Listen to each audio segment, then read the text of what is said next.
कार्यकर्त्यांच्या चर्चेनंतर कारवाई थांबवण्यात आली। पालिकेकडून 6 दिवसांची मुदत देण्यात आली आहे। धारावीतली तोडक कारवाई स्थगित केल्यानंतर पालिकेचं पथक माघारी गेलं। पालिकेचे वाहनं माघारी फिरत असताना नागरिकांनी टाळ्या वाजवत जल्लोष केला। धारावीमध्ये मशिदीचा अवैध भाग तोडण्यावरून तणाव निर्माण झालाय। शेकडो नागरिक रस्त्यावरती उतरले। संतप्त नागरिकांकडून वाहनांची तोडफोड करण्यात आली। धारावीत तोडक कारवाई करण्यासाठी आलेल्या बीएमसीच्या पथकाला जमावानं अडवलं। पालिकेच्या कारवाईचा नागरिकांकडून निषेध करण्यात आला। धारावीत पोलिसांचा बंदोबस्त तैनात करण्यात आला। 25 वर्ष जुनी मशीद न पाडण्यासाठी धारावीकर रस्त्यावरती उतरले असं दिसलं। पोलिसांनी आंदोलनकर्त्यांची समजूत काढून रस्ता वाहतुकीसाठी खुला केला। धारावीतील तणावपूर्ण स्थितीवर खासदार सुप्रिया सुळेंनी भाष्य केलं। राज्यात सतत तणाव का वाढतायत असा सवाल सुळेंनी केला। तर कायदा सुव्यवस्था राखण्यात गृहमंत्री अपयशी ठरल्याची टीका त्यांनी केली।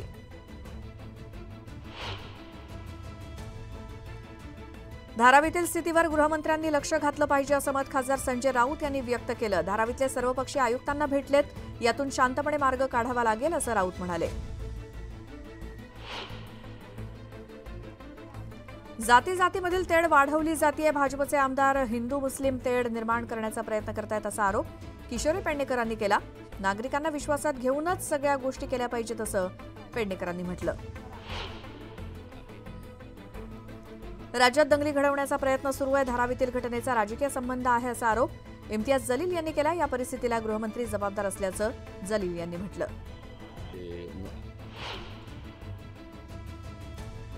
मशिदीचं अनधिकृत बांधकाम पाडा, अन्यथा मी धारावीत जाऊन मंदिर बांधेन असा इशारा भाजप आमदार नितेश राणे यांनी दिला।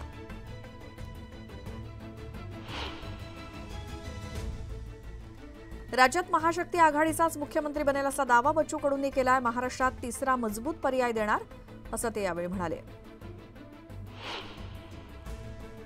पिंपरी चिंचवडमध्ये अजित पवारांची कोंडी होण्याची शक्यता आहे। अण्णा बनसोडेंनी उघडपणे विरोध दर्शवल्यानं भाजप कार्यकर्ते आक्रमक झालेत। यावेळी कमळ चिन्हाचाच प्रचार करणार अशी भूमिका भाजपच्या कार्यकर्त्यांनी घेतली।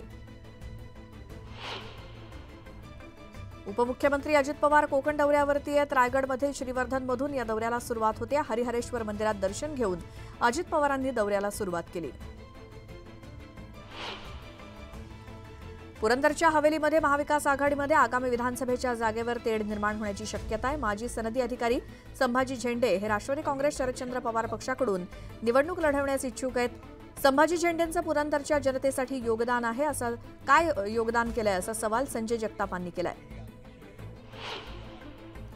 नाशिकमध्ये अमित ठाकरेंच्या नावाचे बॅनर झळकतायत। अमित ठाकरेंनी नाशिकमधून निवडणूक लढवावी यासाठी मनसेनं बॅनरबाजी केली आहे। राजसाहेब आदेश द्या, अमित साहेब नाशिक पूर्व लढा अशी मागणी बॅनरच्या माध्यमातून करण्यात आली आहे। खदगावकरांच्या पक्षप्रवेशामुळे कोणताही फरक पडलेला नाही। त्यांच्या जाण्यानं भाजपला धक्का बसण्याचं काहीच कारण नाही असं मत अशोक चव्हाण यांनी व्यक्त केलं। केंद्रीय मंत्री अमित शहा 25 सप्टेंबरला नाशिक दौऱ्यावरती येत आहेत। विधानसभेच्या पार्श्वभूमीवर शहा उत्तर महाराष्ट्राचा आढावा घेणार आहेत। यावेळी खडसेंच्या पक्षप्रवेशावर निर्णय होण्याची शक्यता आहे।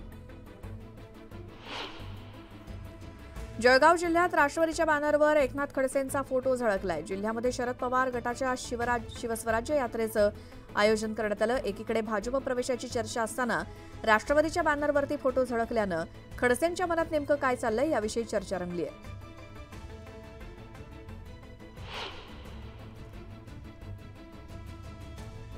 वाशीमध्ये राष्ट्रवादी अजित पवार गटाच्या महिला कार्यकर्त्यांनी लाडकी बहीण योजनेच्या समर्थनार्थ स्वाक्षरी मोहीम घेतली। ही योजना पुढची 5 वर्ष सुरू राहावी अशी मागणी महिला कार्यकर्त्यांनी केली। आरक्षणाच्या मागणीसाठी धनगर समाज आक्रमक झालाय। पुणे इंदोर महामार्गावर शेळ्या मेंढ्या घेत रस्त्यावरती उतरून आंदोलकांनी रास्ता रोको आंदोलन केलं।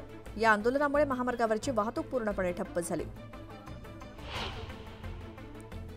मनोज जरांगेंच्या उपोषणाच्या समर्थनार्थ घनसावंगी तालुक्यातील तीर्थपुरीमध्ये मराठा समाजाच्या वतीनं रास्ता रोको आंदोलन करण्यात आलं। यावेळी मराठा समाज बांधवांकडून जोरदार घोषणाबाजी करण्यात आली। बीड जिल्ह्यात 27 सप्टेंबरपर्यंत मनाई आदेश लागू करण्यात आलाय। आरक्षणाच्या मुद्द्यावरून जिल्ह्यात बंदची हाक देण्यात आली आणि जिल्ह्यात कायदा सुव्यवस्था बिघडू नये याची खबरदारी म्हणून जिल्हा दंडाधिकाऱ्यांनी आदेश दिलेत.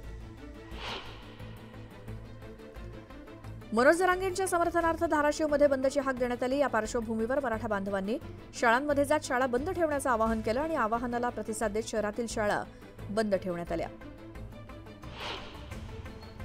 मनोज जरांगेंच्या समर्थनार्थ बीडमध्ये बंदची हाक देण्यात आली. बंदच्या पार्श्वभूमीवर जिल्ह्यात जमावबंदी आदेश लागू करण्यात आलाय. कुठलाही अनुचित प्रकार घडू नये यासाठी पोलीस प्रशासन अलर्ट मोडवर आहे.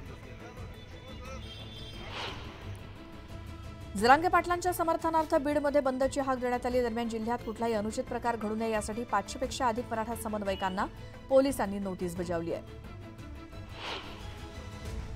बीडमध्ये बंदला उत्स्फूर्त प्रतिसाद मिळताना दिसतोय. शहरातील मुख्य रस्त्यांसोबतच बाजारपेठांमध्ये शुकशुकाट दिसतोय. दुकानं बंद ठेवून व्यापारी बंदमध्ये सहभागी झाले. ओबीसी आंदोलक नवनाथ वाघमारेंनी जरांगेवरती हल्लाबोल केला. खोक्यांच्या माध्यमातून हे आंदोलन सुरू असल्याची टीका वाघमारेंनी केली. आंदोलनाची चौकशी झाली पाहिजे असं वाघमारेंनी म्हटलं.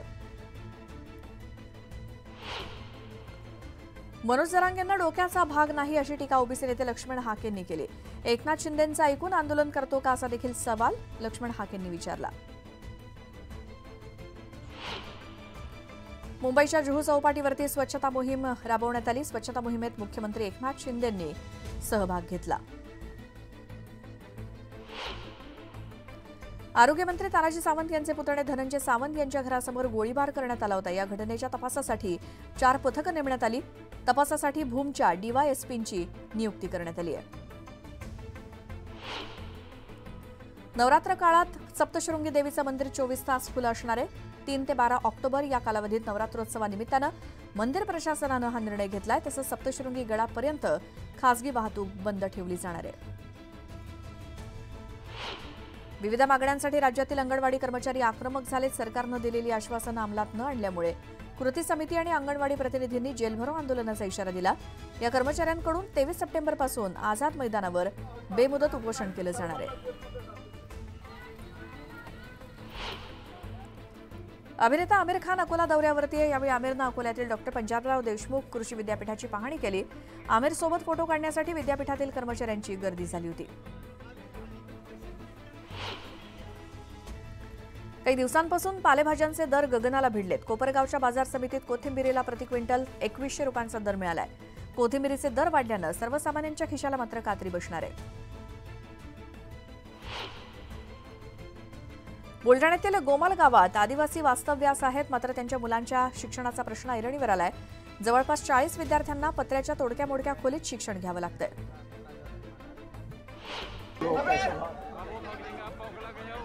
गोंदियामध्ये भरकटलेल्या अस्वलाला वनविभागानं रेस्क्यू केलं. मध्य प्रदेशातल्या जंगलातून हे अस्वल आल्याचा अंदाज आहे. अस्वलाला पाहण्यासाठी नागरिकांनी मोठी गर्दी केली होती. गोंदियातल्या देवरी तालुक्यात खचलेल्या पुलावरील पर्यायी मार्ग बंद केल्यानं ग्रामस्थांनी संताप व्यक्त केला. कंत्राटदारांना रस्त्याच्या मधोमध रोलर लावल्यामुळे प्रवाशांची गैरसोय होते. 4 दिवसांनंतरही कोणी लक्ष न दिल्यामुळे ग्रामस्थांनी नाराजी व्यक्त केली. सततच्या पावसामुळे आणि कांदा आणि केळी उत्पादकांचं मोठ्या प्रमाणात नुकसान झालंय. त्यामुळे पुन्हा एकदा पाऊस आल्यास हातातोंडाशी आलेला कांदा आणि केळीचं पीक वाया जाण्याची भीती शेतकऱ्यांना आहे. कल्याणच्या कुंभारवाड्यात कारागिरांकडून देवीच्या मूर्ती घडवण्याचं काम सध्या जोरदार सुरू आहे. यंदा मूर्तीच्या किमतीत 5 ते 10% वाढ झाली आहे. पालघरच्या कुडूसमध्ये नागरिक भटक्या कुत्र्यांच्या त्रासानं त्रस्त आहेत. मागील वर्षात तब्बल 675 नागरिकांचा भटक्या कुत्र्यांनी चावा घेत जीवघेणा हल्ला केला. त्यामुळे कुत्र्यांचा बंदोबस्त करण्याची मागणी होती आहे. चंद्रपूर ताडोबा मार्गावरील नवीन सिनाळा गाव वसाहतीतून 7 वर्षीय मुलगा बेपत्ता झाला. भावेश जरकर असं बेपत्ता झालेल्या मुलाचं नाव असून दुर्गापूर पोलीस आणि वनविभाग या मुलाचा तपास करतायत. आगामी काळात होणाऱ्या निवडणुकीच्या तोंडावर पिंपरी चिंचवडमधील अनधिकृत बांधकामाचा प्रश्न पुन्हा एकदा चिघळण्याची शक्यता आहे. रहिवासी बांधकामावर कारवाई केली. आगामी विधानसभेला शहरातील 3ही विद्यमान आमदारांना पाडू अशा आशयाचे पोस्टर सांगवी परिसरात लावण्यात आले. बार्शीत सोशल मीडियाच्या माध्यमातून प्रेमाच्या जाळ्यात ओढत एका तरुणीनं आपल्या 3 साथीदारांच्या मदतीनं शिक्षकाला लुटल्याचा प्रकार समोर आलाय. या प्रकरणी 3घांवर गुन्हा दाखल झालाय. बोरी धरणाच्या पाणी पातळीत 50% अधिक वाढ झाल्यानं नवरात्रोत्सवाच्या पार्श्वभूमीवर तुळजापुरात आजपासून एक दिवसाआड पाणी पुरवठा होणार आहे. त्यामुळे तुळजापुरातील देवीच्या दर्शनासाठी येणाऱ्या भक्तांना दिलासा मिळणार आहे. रत्नागिरी जिल्ह्यातील हर्णे बंदरात स्वच्छता अभियानाला सुरुवात झाली. यावेळी बंदरातील प्लास्टिकच्या बाटल्या, कचरा, मच्छीची घाण उचलून बंदर चकाचक करण्यात आलंय.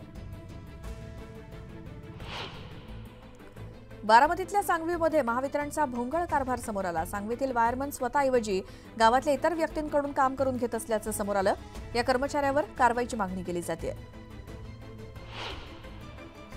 सणासुदीच्या काळात दिवसरात्र काम करणाऱ्या पोलिसांच्या आरोग्यावर परिणाम होत झालाय आणि त्याच पार्श्वभूमीवर खोपोलीत पोलिसांच्या आरोग्य शिबिरात तपासणी करण्यात आली.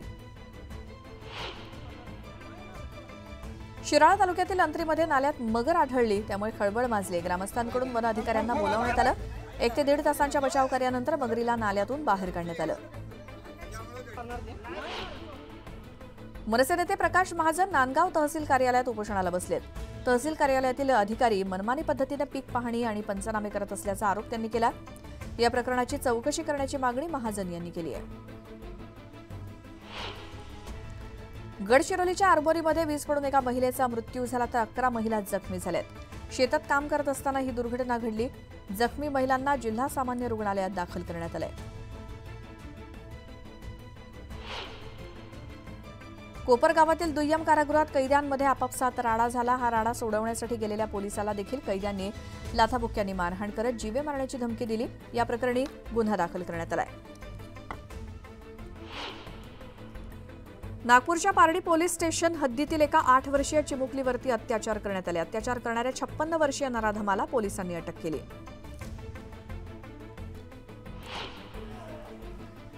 शहापूरच्या किनवली परिसरात डोलखाम पोलीस चौकीत 2 गटात तुंबळ हाणामारी झाली. या प्रकरणी दोन्ही गटातील 12 जणांवर गुन्हा दाखल झाला असून त्यात 2 महिलांचा समावेश आहे.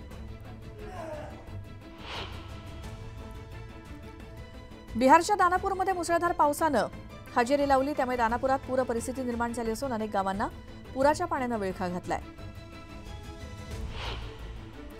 बिहारच्या छपरामध्ये गंगा आणि शरयू नद्यांना पूर आल्यामुळे लोकांच्या अडचणी वाढल्या आहेत. गावात पाणी शिरल्यानं मुख्यालयाशी संपर्क तुटलाय.